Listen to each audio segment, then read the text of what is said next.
Jo ceļš tie daudziem cilvēki, kuri šodien tiešām ir daudz, kas spiest pārtikt no minimālās algas. Visi mēs esam šo sociālo budžeta grozījumu upuri. Domāju, ka 90%, varbūt tās viss 95% aplaudīgas un pazemotās latviešu tautas uzskata, ka tam būtu jāpieliek punkts, ka šī kliķei būtu jāpazūd. Bet, diemžēl, vēl laikam nav pienācis tas lūzuma punkts, lai šī tauta būtu gatava paņemt šos akmeņus un šo kliķi ar tiem nomētāt, kamēr viņi būtu spiesti vākties projām tur, kur ir viņa īstā vieta.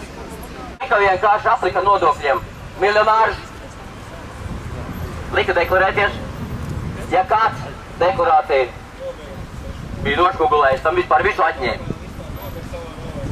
Kā to sauc nacionalizāciju, man vienalga, kā viņi sauc. Galvenais, ka viņi nedzīvo uz mūsu rēķinu.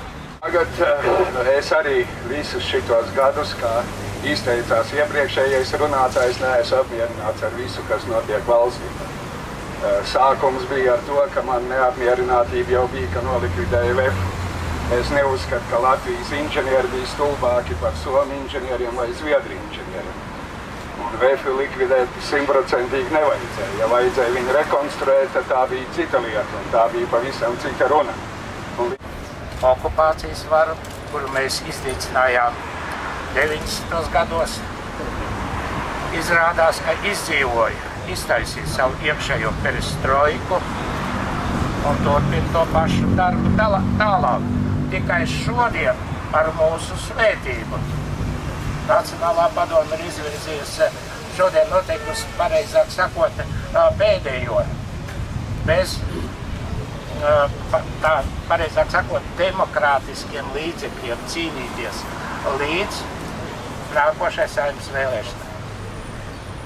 Es jūs pateikšu godīgi, jo mēs nespēsim demokrātiskā ceļā, es ņemšu rokā ieroci.